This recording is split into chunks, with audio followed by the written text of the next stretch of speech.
Warning, this program contains frank and honest discussions on sexuality. Viewer discretion is advised. Do you want to tell me a little bit about your sex education? The thing that stands out the most is my teacher pulled out a condom and then she pulled out a cucumber. I didn't get a cucumber, so I just had to picture it in my mind. What did you learn in sex ed? I didn't take it. My parents pulled me out. I pretty much just learned about periods and stuff. It's okay to say no to having sex. They kind of made some assumptions of what we already knew. So what did you guys learn about in sex ed in high school? I learned about sex ed in a biology class. So we learned about contraceptives and stuff in bio, but I mean if you weren't in bio, you didn't learn anything at all. We barely learned anything.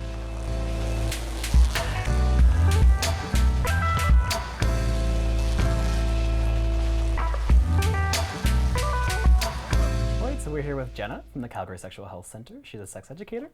Tell us a little bit about yourself, Jenna. Hi, so I'm Jenna. I'm an educator at the Calgary Sexual Health Center. That's my day job, my dream job, basically. I also volunteer with an organization called Eudaimonia Sexuality Seminars. So we do sex education for adults. So at the Calgary Sexual Health Center, I educate youth, so grade 7 to grade 12. And then with Eudaimonia, I get to educate adults.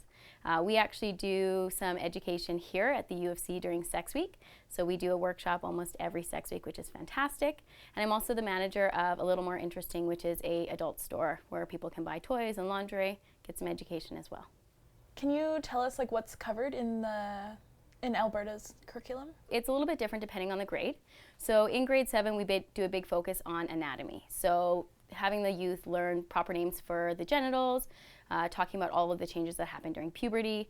We talk about healthy decision making. So, do I want to date somebody? Do I want to kiss somebody? And help them really make a healthy decision for them so they can use this tool on any decision in the future.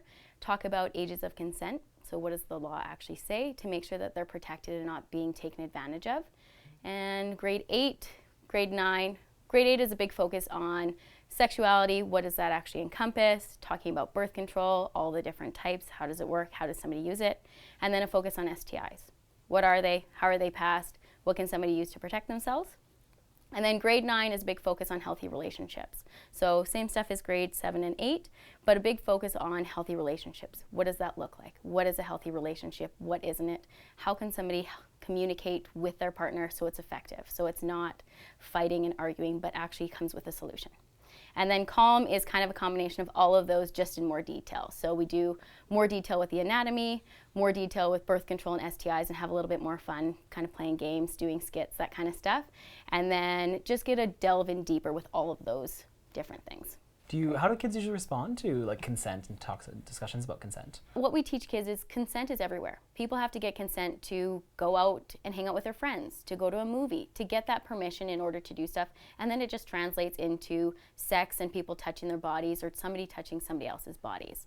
Mm-hmm. We definitely get some resistance. Students will ask questions about different what-if situations. And it's sometimes they're trying to find a loophole in how to get away with something. So we understand too that parents can pull their kids out of class. So do you find that happens quite often? Is that a fairly normal occurrence or? Yeah, I would definitely say in every class there's a couple kids that get pulled out. Maybe some classes there's more. Mm-hmm. But because, students are allowed to opt in or opt out. Obviously there's some gaps in the curriculum. What would you just like to see discussed in more detail? Definitely start it earlier. And again, people think, talking about sex for kindergartners? It wouldn't be that. Again, it's just getting people comfortable talking about bodies, how do bodies work, names of body parts, so they're comfortable talking about that. Mm-hmm. And again, just talking about consent as in a very basic, you control your body, you're the boss of your body, you can say who touches your body, who sees your body. And just those things from that safety point of view, I think is so great to start young. So then when we talk about in grade 7, 8, and 9, it's not a new concept for people. Right. Fantastic. Okay, well, thank you for sitting down with us today. It was great to have you in the studio, and hopefully we'll see you soon. Yeah, thank you. What was your experience with sex ed growing up? It was bad, for one word. And it was just very basic, very anatomy focused. We didn't ever hear the word labia. It was this is maybe a vagina, this is maybe a penis, this is a testy. This is that thing. Yeah. This is that thing. And it was on one of those projectors, where you they had those white, the those overhead. plastic, the overhead. Yeah. And then they would just circle the area and be this is what that is, and then they would throw it off immediately afterwards. And I didn't get anything from it. And then grade 12 comm, and that was about it. We did the streeters, and half of the people that we asked basically said that they got no sexual education or they didn't remember it. So like the ones that ended up on camera are the few that like kind of had something to say, but like we turned down half the people because they just didn't have any sex ed. I'm really upset actually, because you always imagine in your head that you're like, oh well, sex education's so good. We met with Jenna. She's such an amazing sex educator. She talks about all the amazing things that they do, and there's still so many people that still don't have like any information or don't even remember it at all. It didn't make an impression on them, which is sad. Yeah.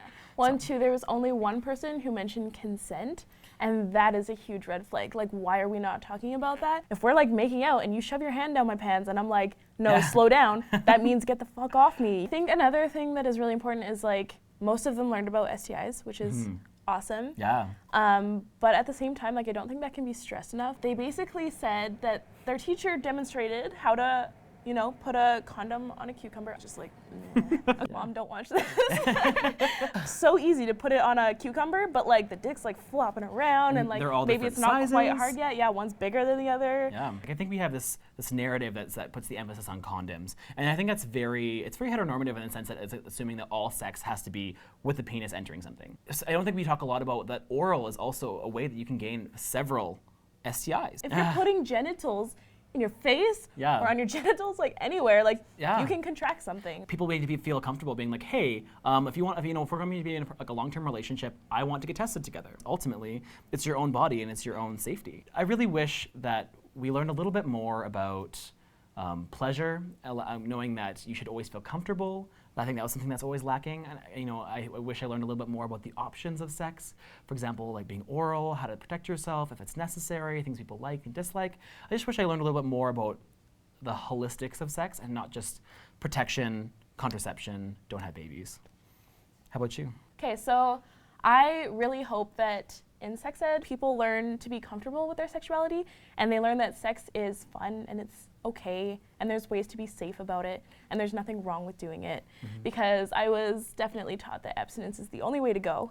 And I also hope that there's more discussion about consent. Like it's not just about sex when it comes to consent. Consent is a principle that we apply to everyday activities, and you should definitely feel comfortable applying that in your sex life. So saying no is definitely okay. You're not too cool to be schooled about sex.